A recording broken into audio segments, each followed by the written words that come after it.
Wyzau.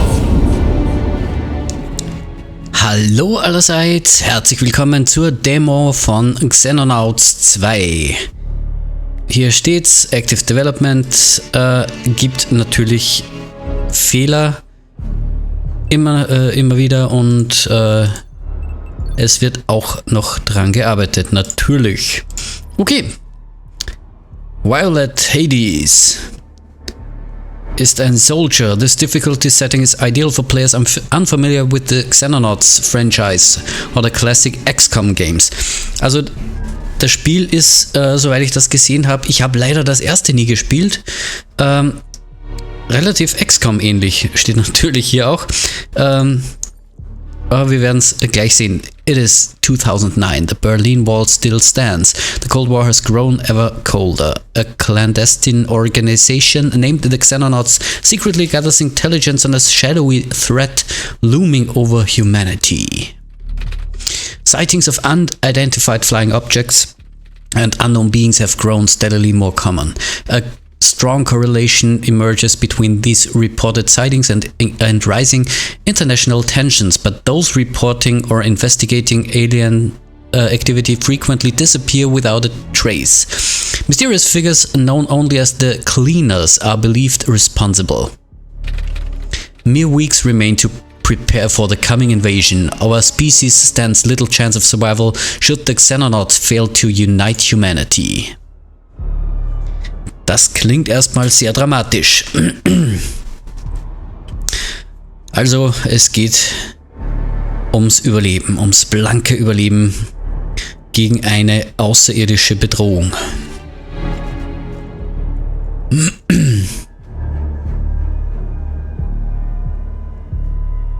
Ich glaube, die Demo ist limitiert auf 50 Tage. In Xenonauts 2, you control a secret organization attempting to protect the world from alien invasion. This short tutorial will explain the basic controls and the events leading up to the start of the campaign. This game features nested tooltips that allow players to access further information where desired. Anywhere that you see a text link, simply hover over the link to open an additional tooltip. Nested tooltips can themselves contain links which spawn further nested tooltips. However, as tooltips disappear when you move your mouse, you must lock them in place before you can do this. You can lock a tooltip by pressing the middle mouse button. Oh toll.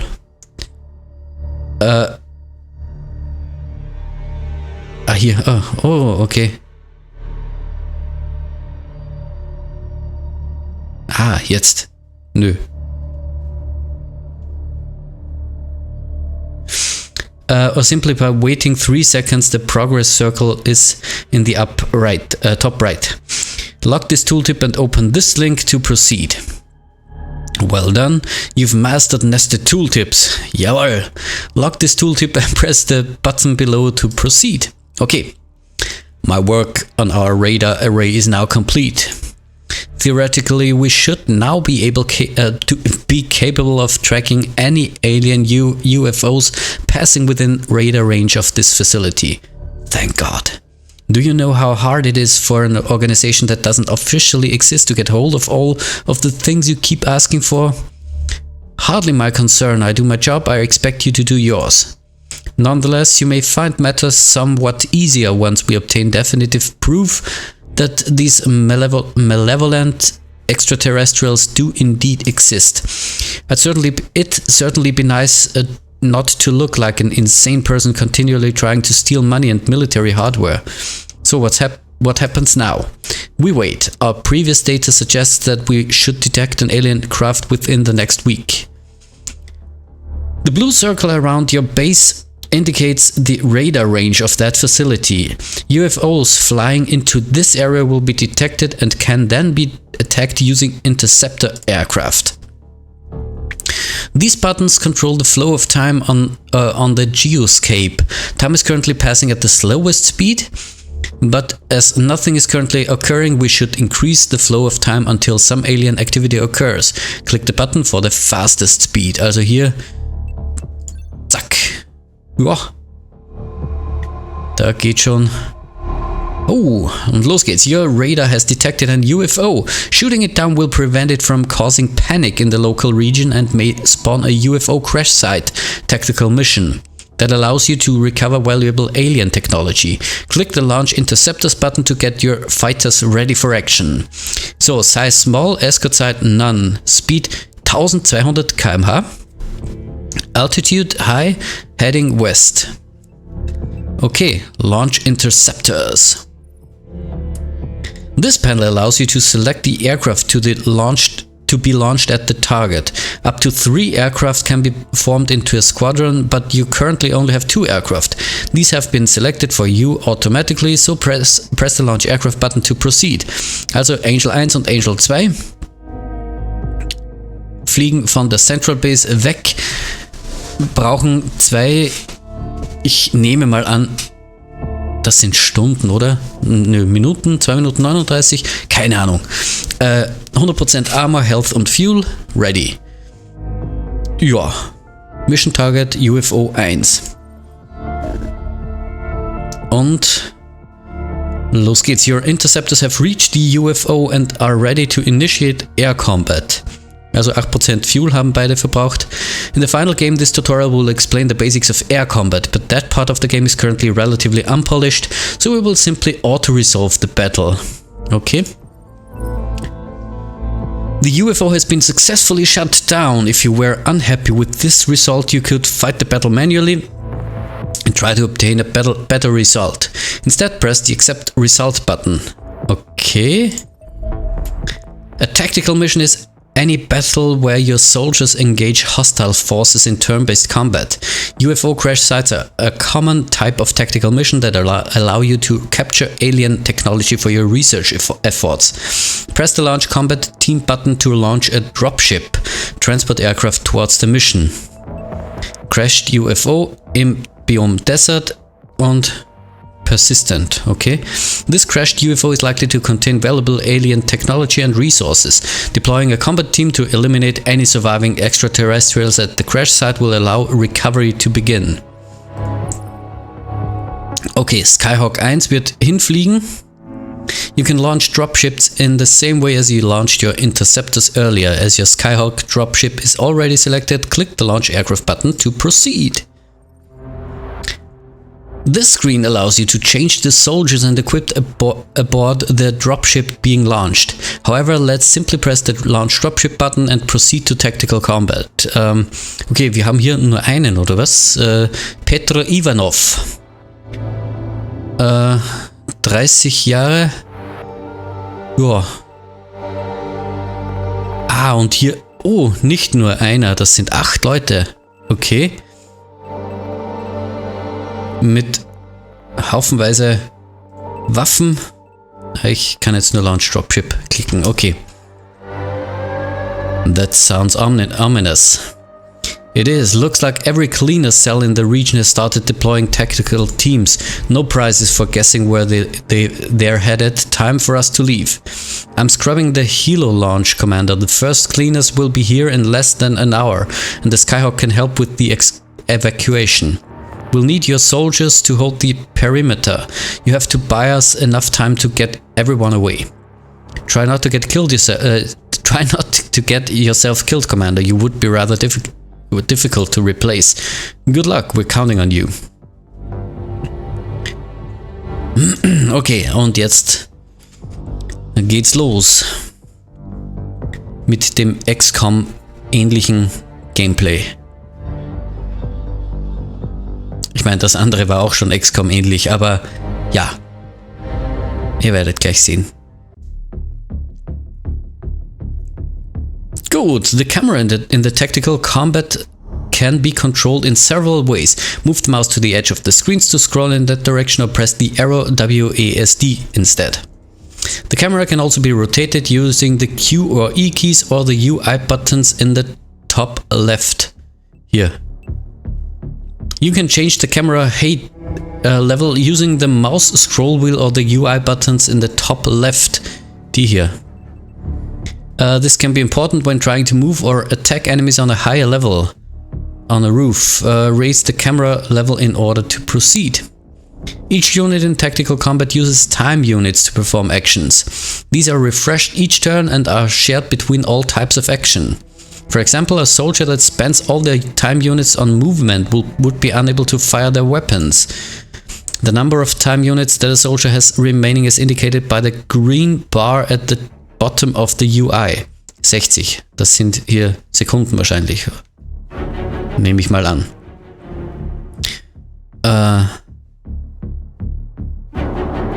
Ja, also wir haben 60 Time Units. Here they come. Form up and hold the loading bay. You can plan a movement path for a soldier by left-clicking anywhere on the battlefield. Click the glowing tile. Schauen wir mal kurz. To plan a movement path to that location. Und das hier dürfte der Schutz sein. Hier haben wir, wenn gelb ist der Schutz gut. In diese Richtung, nach oben und hier rüber. Und hier ist der Schutz nur so halb. Und hier ist das so. Schauen wir mal.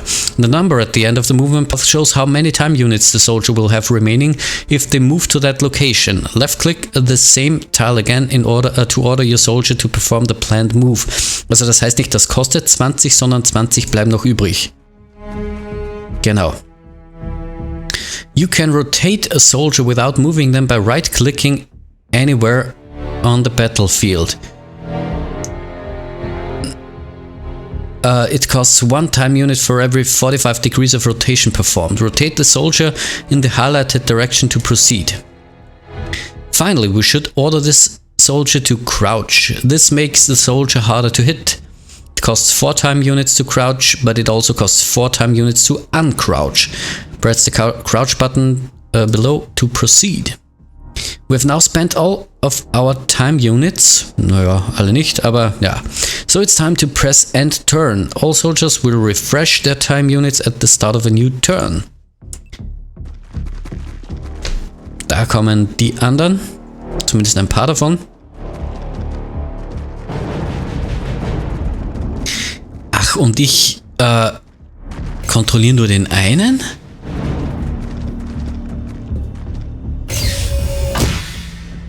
Hover your mouse over the highlighted enemy to bring up the attack cursor. The green number on the left is of the crosshair indicates the time unit cost of the shot. The white number on the right of the crosshair indicates the percentage hit chance of the shot.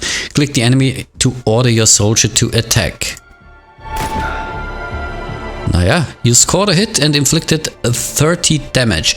Weapons will inflict between 50% and 200% of the damage value with each hit, depending on the part of the body hit. Your soldier has enough time units to attack again, so fire a second shot at the same target. Schauen wir mal hier. 40 Damage kann er machen.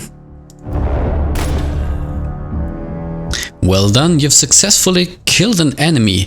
As your soldier does not have enough TU remaining to perform any further attacks, we will select the next soldier. Also, wir können schon alle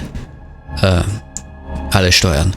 Press space to mark your current soldier inactive and automatically select the next closest active soldier. Hover over the highlighted enemy. Ja. The squares drawn between the shooter and the target represent the shoot path. The path is green where the weapon is within range, but the path turns orange where the weapon is firing beyond its maximum range. Weapons have a lower hit chance and inflict reduced damage when attacking beyond maximum range. Click the target to attack them. 42% Wahrscheinlichkeit. Irgendwie habe ich das geahnt. Unfortunately, your soldier missed the shot and inflicted no damage on the target. Press space to switch to the next active soldier. This soldier is armed with a shotgun, which is much more effective at close range. Move the soldier to the highlighted tile. Most weapons have several fire modes with varying accuracy and time unit costs. The most expensive fire mode is selected by default when targeting an enemy, as more expensive fire modes provide more accuracy per time unit spent.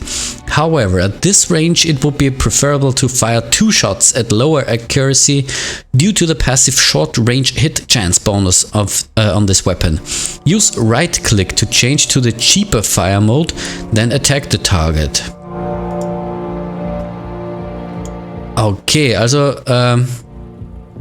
59% mal 3. Einer von... Nö, keiner hat getroffen. Although the shot had a high hit chance, your soldier still missed. Bad luck will happen in this game, and part of the challenge is learning how best to mitigate it when it does occur. In this case, simply attack the target a second time. Zack. Thankfully, you did not have any more bad luck. Press space to select the next active soldier. Hover over the highlighted enemy. 32%. Tja, hier haben wir 60%, was hier... ja, 60% Chance, das hier drüben zu treffen, oder? This shot has a low hit chance because there is a large intervening cover object on the shot path. Full details of how the hit chance is calculated is shown at the bottom right of the screen. In this case, the crates are reducing it by 60%. Only the highest intervening cover value is used to reduce hit chance, and any cover or crouched units adjacent to the shooter are always ignored. Most terrain in Xenonauts 2 is destructible, something that players can use to their advantage. Select the highlighted soldier by clicking on them. Free fire mode allows soldiers to target anything they want. In this case, we can use it to destroy the intervening crates.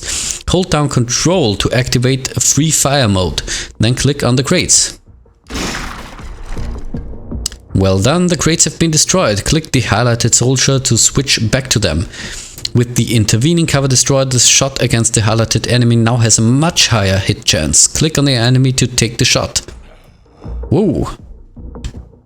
Grenades can be effective at inflicting damage and removing cover in an area. Click the button for the demolition charge to select it as the active weapon. Grenades travel in an arc, allowing them to be thrown over walls or cover objects. Click the highlighted tile to throw the grenade. Also hier 100%. Your soldier lacks sufficient time units to fire the main weapon, but the pistol in the secondary slot can still be fired. Click the pistol in the secondary slot to select it. Your soldier will now perform attacks with the pistol, allowing them to finish off the wounded cleaners. Click on the highlighted enemy to fire at them. The low time unit costs for firing the pistols allow your soldier to fire again. Click the highlighted enemy to fire at them. Good work. Press spacebar to select the next active soldier. A final soldier has a decision to make. Their shotgun is relatively inaccurate at this range and the target is behind heavy cover. Closing the distance and flanking the target might be beneficial. Using shot preview mode will allow us to make a decision about whether this would be worthwhile. Click the highlighted tile to plot a move path. So, shot preview mode will show you the hit chance and time unit cost for taking a shot from the end of the currently displayed move path. To see the values for your current position, hover over the highlighted enemy. Hold the Shift key while still hovering over the target to activate Shot Preview Mode. To proceed, click the target while Shot Preview Mode is active. Also, hier hätten wir 20% Hit Chance. Toll. Und wenn wir jetzt das machen, haben wir 91% Hit Chance. Dass wir 3-mal treffen. Und das machen wir jetzt. Congratulations, you have eliminated all hostile units. Press and turn to proceed. Und da kommen die nächsten. There's too many of them. Fall back. Order the selected soldier to move to the highlighted tile. Ouch, your soldier has just been killed by enemy overwatch fire. If a unit ends its turn with enough time units remaining to fire its weapon, it may then perform overwatch fire during the enemy turn. Suppressing an enemy will prevent overwatch fire. And flashbangs are a good way to generate suppression. Select the flashbang and throw it at the highlighted tile.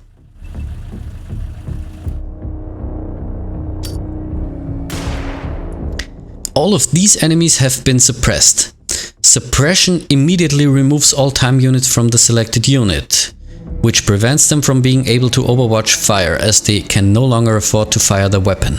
Suppressed units will also only recover 50% of their normal time units the following turn.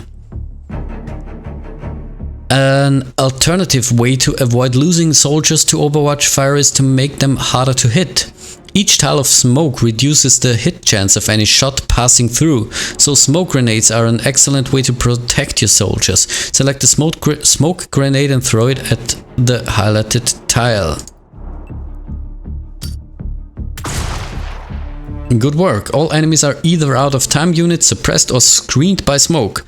Move your soldier to the highlighted tile to complete the tutorial. Regroup at the next position. We need to hold them off until evacuation is complete. Well done, you've completed the tutorial. You're now ready to take on the alien invaders in a full campaign.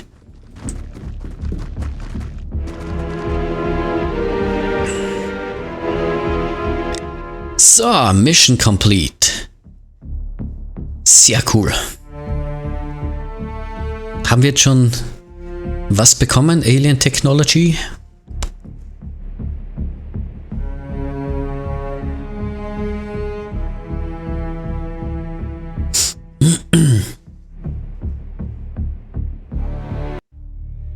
So, please choose the location of your starting base.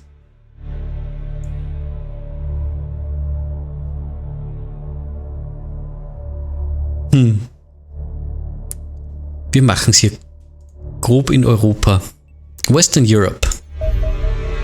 Given the potentially cataclysmic threat posed by the extraterrestrial invasion of our planet, it's rather unfortunate the majority of our species remains oblivious to the war already underway. The very idea of an alien invasion seems laughable without clear evidence to support our claims. Frustratingly, a covert organization known as the Cleaners works tirelessly to suppress all such knowledge, allowing the aliens to remain cloaked in shadow as they slowly subvert our world. This state of affairs may not continue long.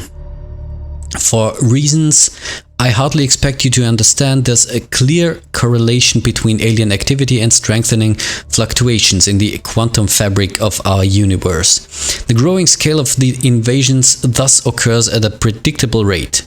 My estimates suggest we have at most a couple of months before the extraterrestrials are available to deploy forces of sufficient size to commence overt warfare. As a foe capable of interstellar travel will almost certainly have technology vastly superior to our own, it is imperative we use this time to prepare. Our organization must be expanded if we are to resist. We will need additional facilities, more soldiers, aircrafts to adequately protect the planet from alien attack, but this will require far greater funds that we have available. Taking steps to neutralize the Cleaners appears the easiest way to quickly improve this situation. However, the most important battles of this war will be fought in the laboratory. We know almost nothing about the extraterrestrial invaders. It is only by studying them and their equipment that we might turn their technology against them and force an end to this war. Thankfully, this organization now possesses a rather higher caliber of scientists than it did before my arrival. I will carry humanity to victory. I simply require you to defeat the enemy on the battlefield so I can acquire the samples I need. New research projects available for study: aerial warfare combat vehicles. Commander, please do tell me how to do my job. Okay, wir können hier Research selecten. dauert alles 8 Tage. Aerial Warfare Analysis of the combat data gathered in the encounter with the alien UFO may allow us to develop improved combat equipment of our aircraft. Oder Combat Vehicles, Development of Robotic Combat Vehicles that can be deployed on tactical missions to provide fire support for our soldiers. Nehmen wir das mal. So, kann ich beides? Nö, ich kann nur eins machen. Okay. Okay, Research. Und wir können jetzt im Moment nur warten. Prepare for Alien Invasion. Wir können jetzt nur warten, bis hier ein UFO sich irgendwie bei uns verirrt, zu uns verirrt.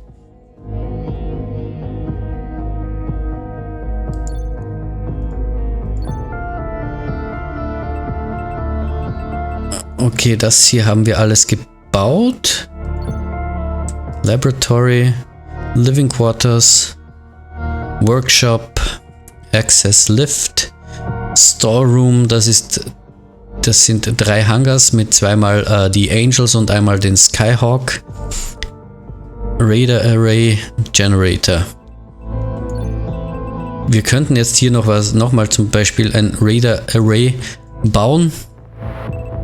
Das würde unsere Radar Range nochmal erhöhen. Nehme ich an. Oder wir bauen jetzt hier mal ein Training Center, weil wir das noch nicht haben. Dauert jetzt 20 Tage. Kostet, ich habe keine Ahnung, 250.000. Ja.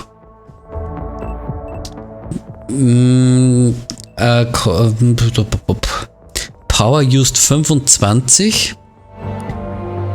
Okay, dann machen wir... Nein, machen wir nicht. So, Research haben wir jetzt schon. Engineering Screen. Da können wir Sachen bauen. Soldier Armor.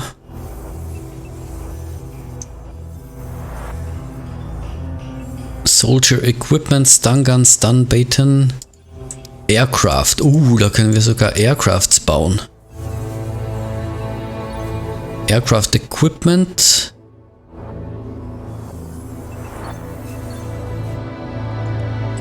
Wie sehen unsere Soldiers eigentlich aus? Ich würde eigentlich total gerne sehen, welche Equipments dieser hat.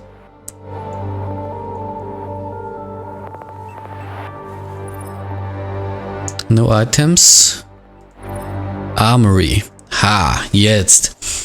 Also, Defender Armor.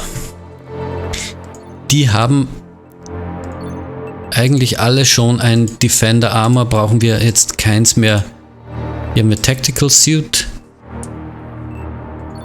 Also maximal diese beiden hier könnten Defender Armors gebrauchen. Das heißt, wir gehen hier hin und machen hier 2 Body Arm, also Defender Body Armors. Dauert 22 Stunden. So. Aircraft. Oh, da können wir auch andere Bewaffnung auswählen. Xenopedia, da können wir auf jeden Fall mal schauen, wie das Spiel so funktioniert. Launch Aircraft. This brings up the Launch Aircraft panel, allowing you to form squadrons of up to 3 aircraft and order them to head for a target. Wir können eine neue Base machen. Kostet 750.000.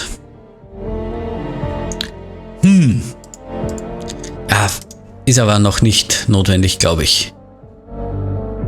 Bases may only be constructed on land. Funding Report.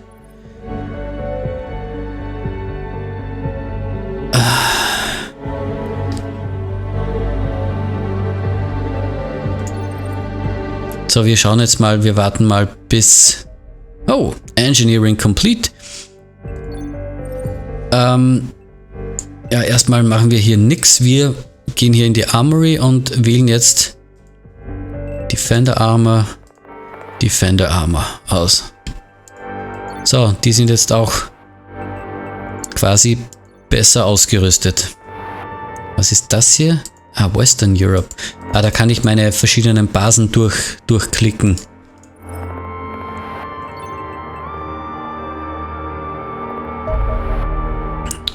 Cleaner Operations Site. The mysterious cleaners are preparing to eliminate the staff of a polar research station, presenting us with an opportunity to attack these isolated enemy operatives. Hier drüben. Mission Type Elimination, Biome Polar Persistent würde uns 250.000 bringen. Und das werden wir jetzt auch gleich machen. Und und hier gibt es ein Penalty, wenn er zu viel trägt. Okay. Gut, wir droppen. Und hier sehen wir auch, wie wir schön langsam darüber fliegen. Und ich glaube auch, hier würden UFOs erkannt werden in diesem Bereich. Nehme ich an. Bin nicht sicher. So, wir sind angekommen. Commence Tactical Battle. Und jetzt sind wir mal gespannt. Mit wie viel Gegenwehr wir es zu tun haben.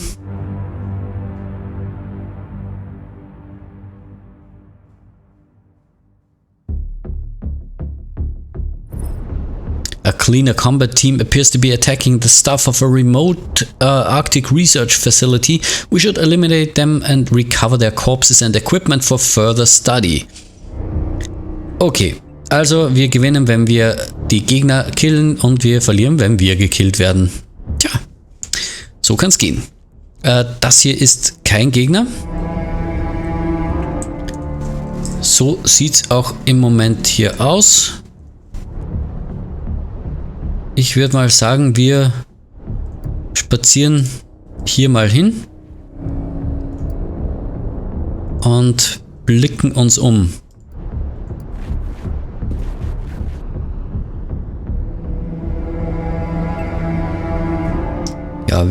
Ja.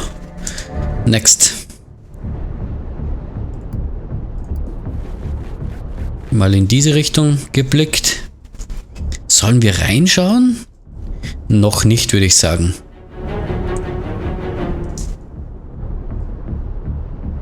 Erstmal platzieren wir uns hier. Oh, schau an.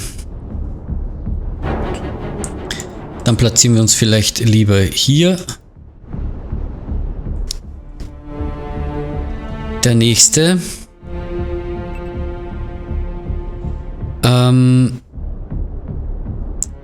Schauen wir mal.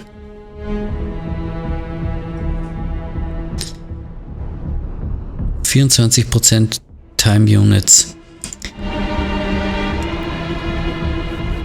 Oh, da ist noch ein zweiter. Ja, trotzdem werden wir uns hier platzieren. Und werden gleich mal das Feuer öffnen. Sehr gut. Und auch gleich mal in die Hocke gehen. Units in adjacent tiles can manually open or close a door using right click. This costs 4 time units to perform. Okay. Danke für den Tipp. Auch der hier wird...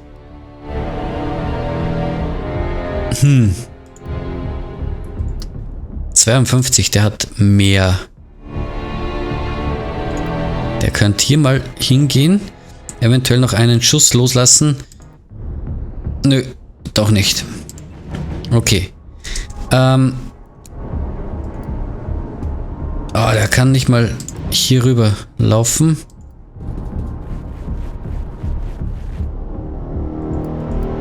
Tja.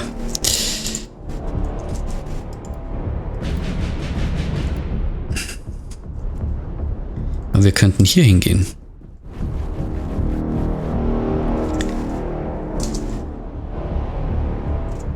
Sollten wir vielleicht erstmal hier um die Ecke schauen? Da scheint nichts zu sein.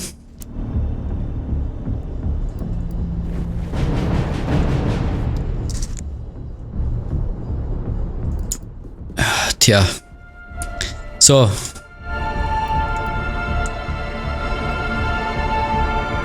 Ja, ich bin gespannt.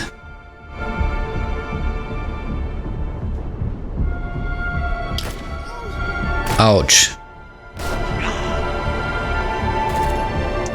Hidden Movement.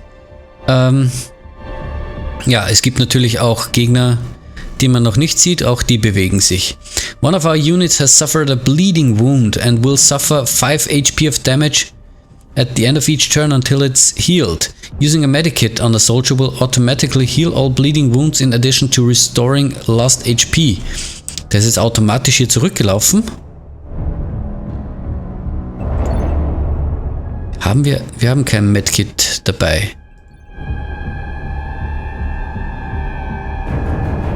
Schauen wir mal. Puh. Okay. Also die kann hier erstmal nichts machen.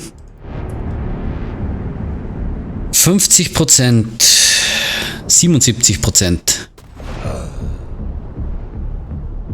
Sehr gut. Der hier kann mal etwas weiter vorstoßen.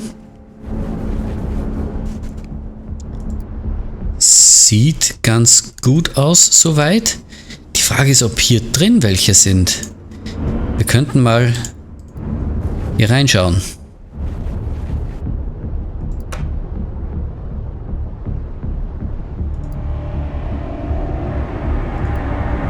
Können wir... Ach so, der hat geschossen, drum. Nö, du bleibst erstmal noch hier. Jetzt bin ich gespannt, ob ich hier durchschauen kann. Nö, kann ich nicht. Kann ich hier rauf?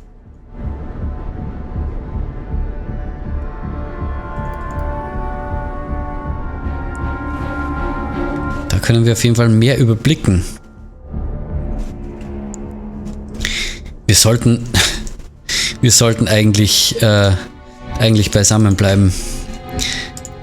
Aber wir wollen ja auch was sehen. Oh, hier ist jemand.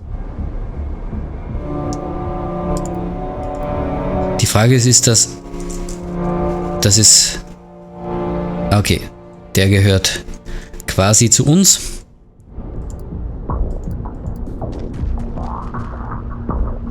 Das sieht auch ganz gut aus. Der gehört auch zu uns. Der nicht. Oh, oh, oh, oh.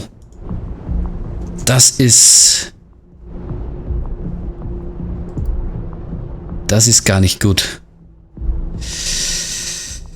Boah.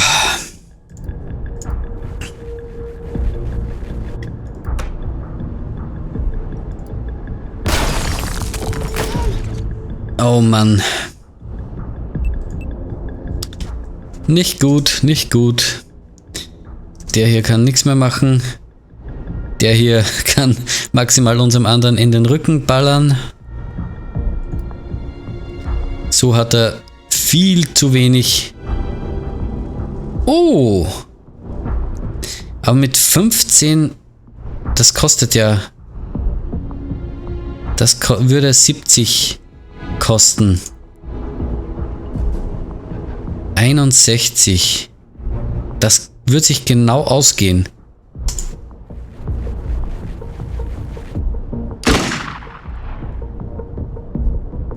Puh. Okay. Gerade noch mal so davon gekommen.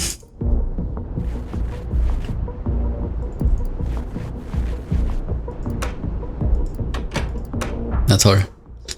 So. Die haben ja ein Turn. Ja, das war nix.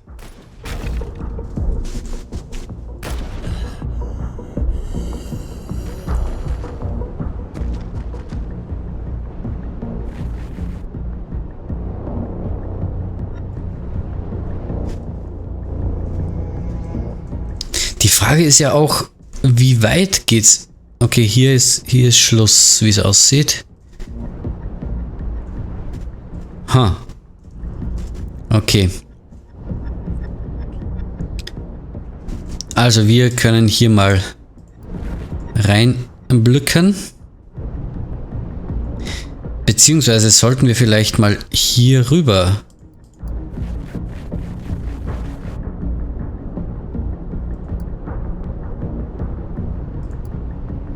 Da vielleicht nichts überstürzen.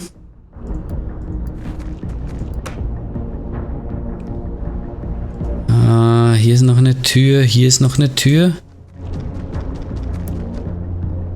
Die öffnen wir noch nicht. Der hier kann mal hier reinschauen. Da ist nix. Da ist auch nix. Oh doch. Mit 16.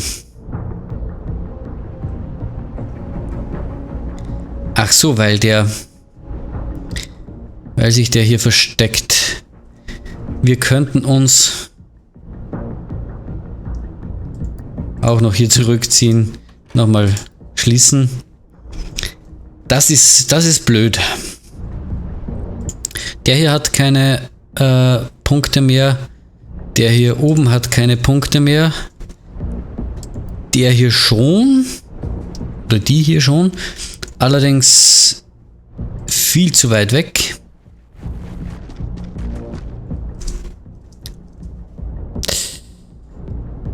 Die hier auch. Also werden wir wohl mit dem hier uns um diesen Bereich hier kümmern. Da ist ein Enemy.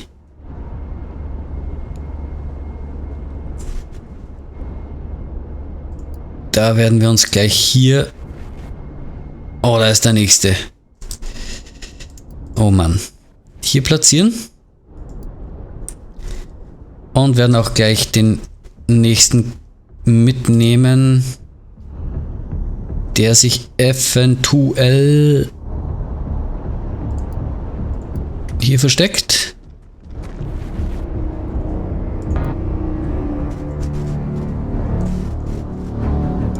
Ja. Und hier werden wir uns hier verstecken. Mal kurzen Kontrollblick. Okay.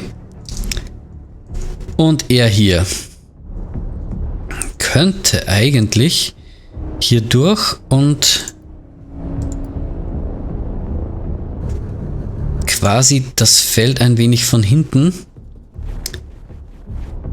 aufrollen. Das wird jetzt vielleicht brenzlig. Miss ist gut. Der hier. Der. Autsch. Oh. So, der steht gut für uns. Wie, was ist jetzt gestanden?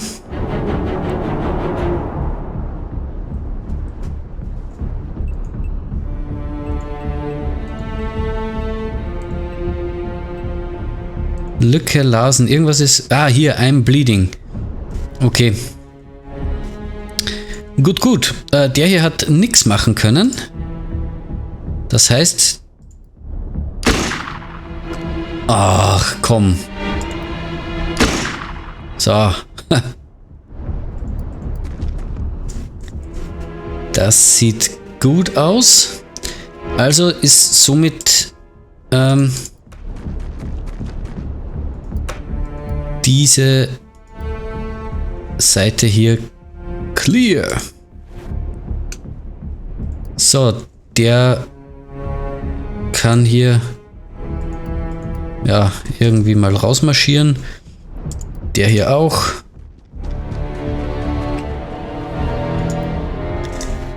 So. Der kann...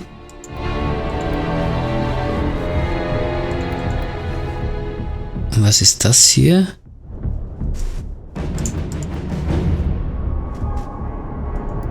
Okay, der überblickt hier alles. Das heißt, der kann sich mal hier runter begeben. So, jetzt können wir den hier nicht treffen, weil... Oh, da hat hier den abgemurkst. Schauen wir zuerst mal, ob wir den hier irgendwie von hinten erreichen können.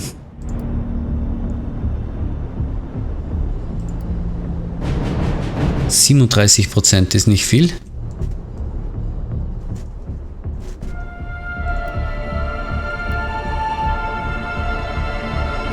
Kostet allerdings 77. Habe ich nicht. 37% ist und 69. Das ist Kacke. Da komme ich nicht drum rum. Wir müssen warten. Der hier kann auf jeden Fall den hier erledigen.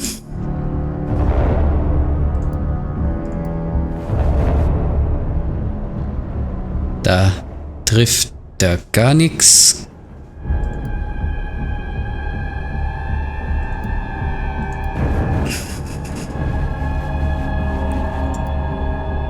So, ich denke, wir können es riskieren.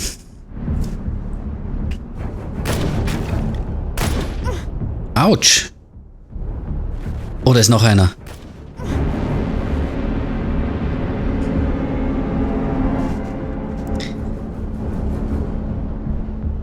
So, der hat immer noch eine Bleeding Wound.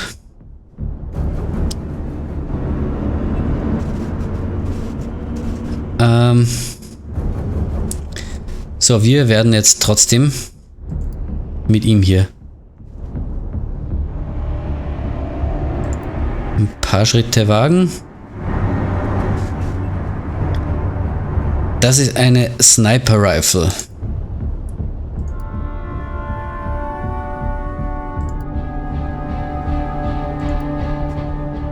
So, hier hin. Ach, zu wenig. Nö. Und ich drehe ihm schön den Rücken zu. Wunderbar. Der hier.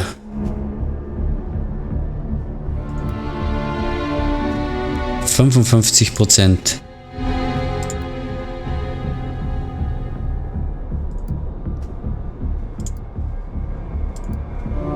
Da haben wir nur 65%.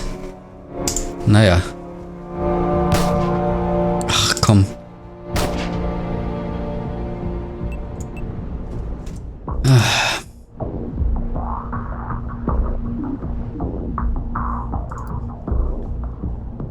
So, 97%. Sehr gut. Puh, so. Der hat sogar noch ein paar übrig. Time Units. Die hier auch.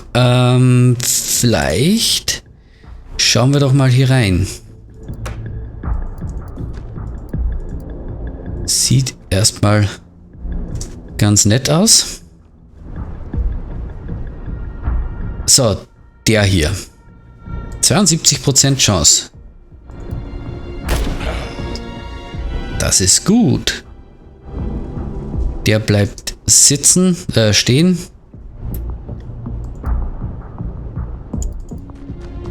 Geht erstmal raus. Na toll. Okay. Vielleicht ist hier hinten noch jemand. Also der hier. Gut.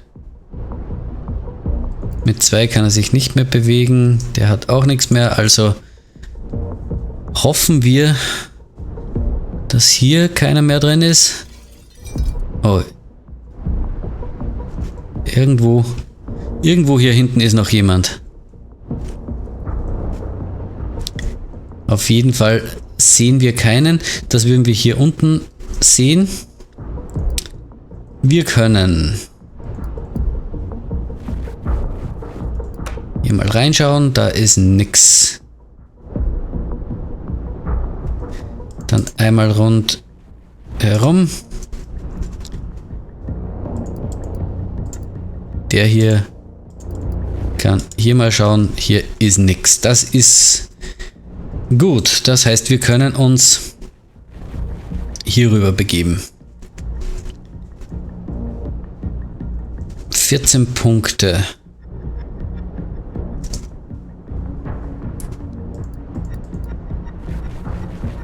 Der hat noch 16.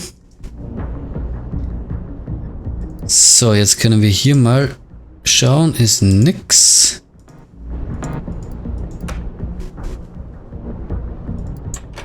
Ich würde sagen, mit der hier,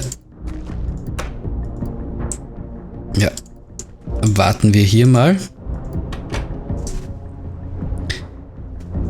Und hier gehen wir mal nach vor. Also entweder hier oder hier hinten ist noch jemand. Mit ihm warten wir.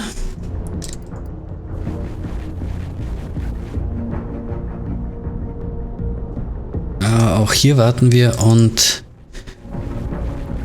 auch hier warten wir. Mit dem hier sprinten wir nach.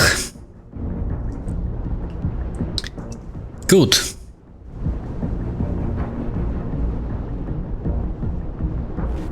Hier ist er. Toll.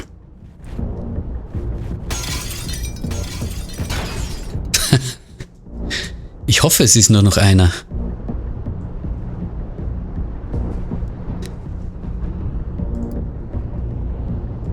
Der hat gute Sicht.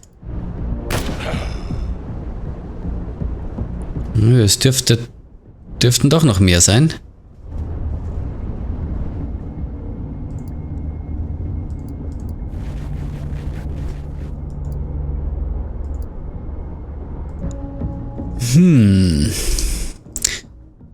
So. Hier sollte wohl nichts mehr sein. Soll der? Nö, der soll nicht. Er muss ohnehin hier mal rumlaufen. Okay, hier ist nichts mehr. Somit kann er sich schon hier irgendwo hin postieren.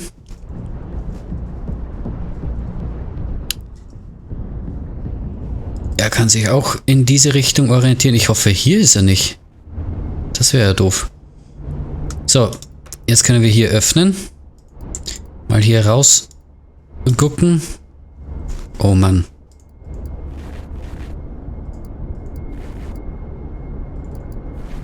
Nicht gut.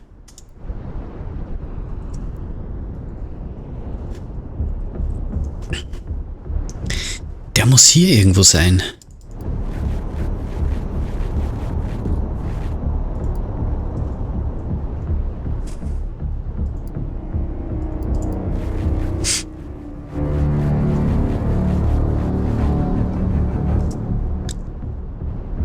Ah, ja, der wird nicht mehr eingreifen können. Ich sollte vielleicht mal wegen einem Medkit schauen. Irgendwo hat jemand geschossen.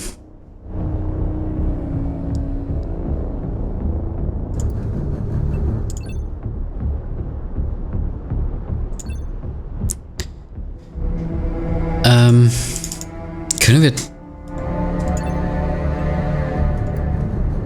Wie können wir das jetzt verwenden?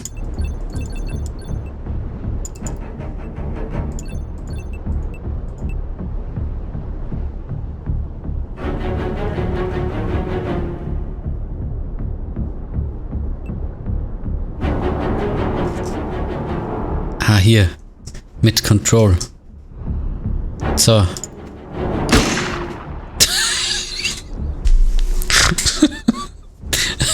Hat sich die jetzt ins Knie geschossen oder wie?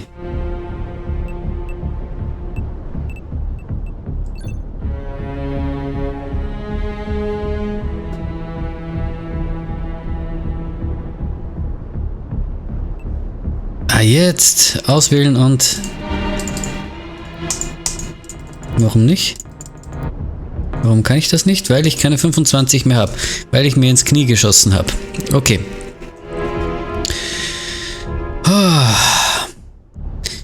Gehen wir mal hier rüber. Da sollten wir gleich sehen, ob hier jemand ist. Das heißt, wahrscheinlich hier drüben.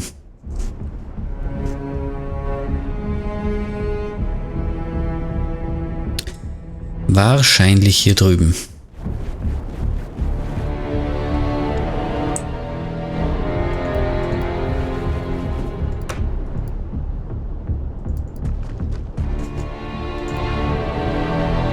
So.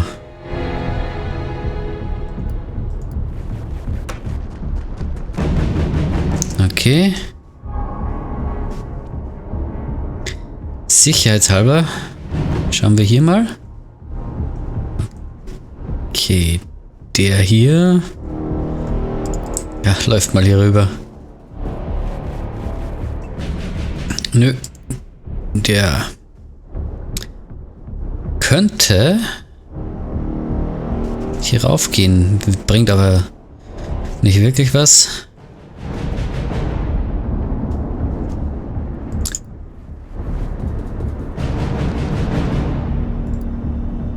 So, jetzt.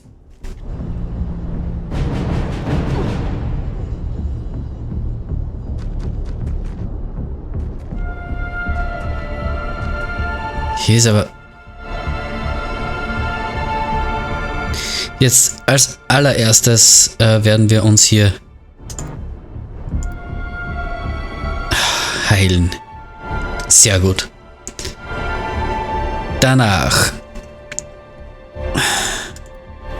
schauen wir hier hinten. Okay, hier ist auf jeden Fall nichts mehr. Das heißt, die müssen wirklich hier drin sein.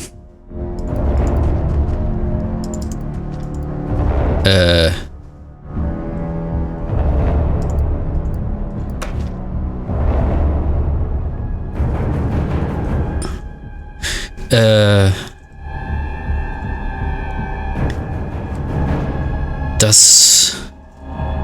Damit habe ich jetzt nicht gerechnet.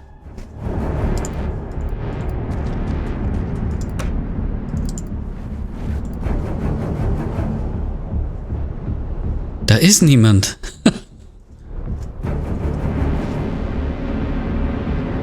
Da ist niemand.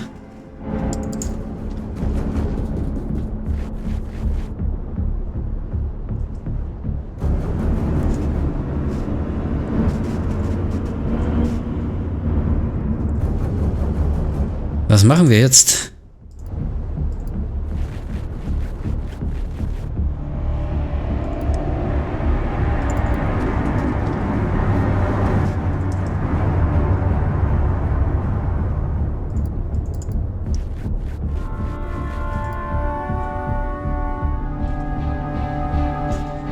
Ja, wir teilen uns auf.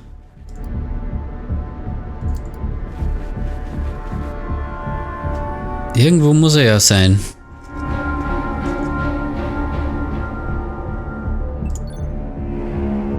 Irgendwo muss er auftauchen. Ich meine, der wird sich doch nicht hier verstecken. Nö.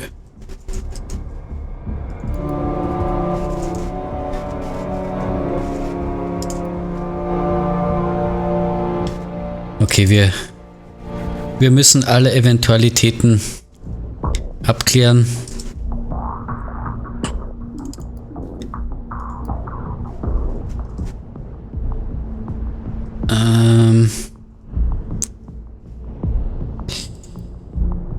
Ne, hier.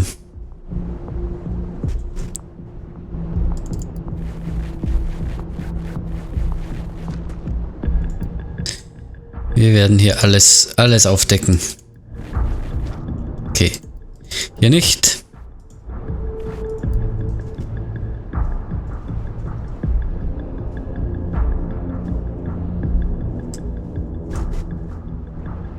Also muss hier sein.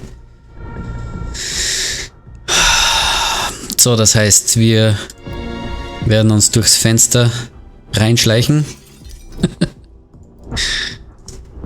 Und hoffen, dass wir ihn erwischen.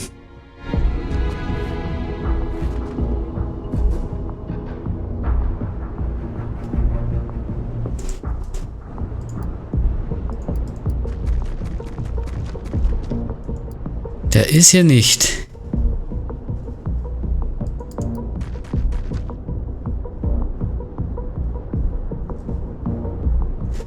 Wo kann sich der noch verstecken?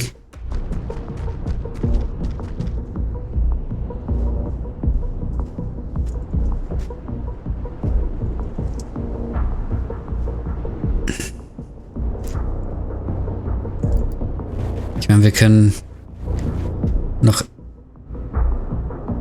hier nach oben sehen.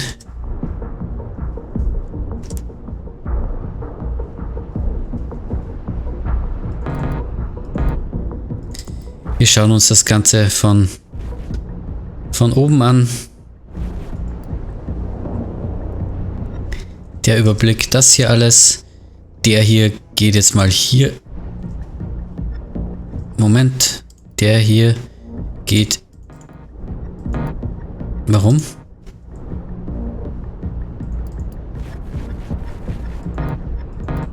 Ach so, der kann nicht klettern. Ah. Leuchtet ein. Mit dem Riesenschild. Im Gegensatz zu dem hier.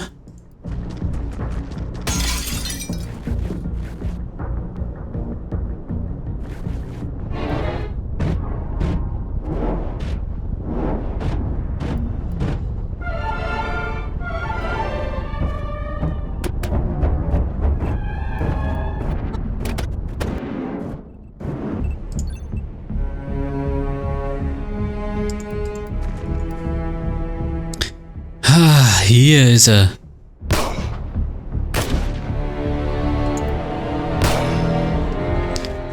Mann. Der hat sich gut versteckt.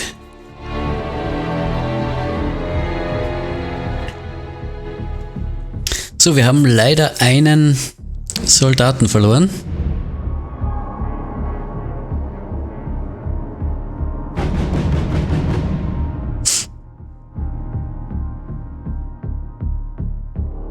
Schauen wir mal, was wir gewonnen haben. Okay, verwundet. Crimson Heart. Okay. Das heißt, die sind hier aufgestiegen, kann das sein?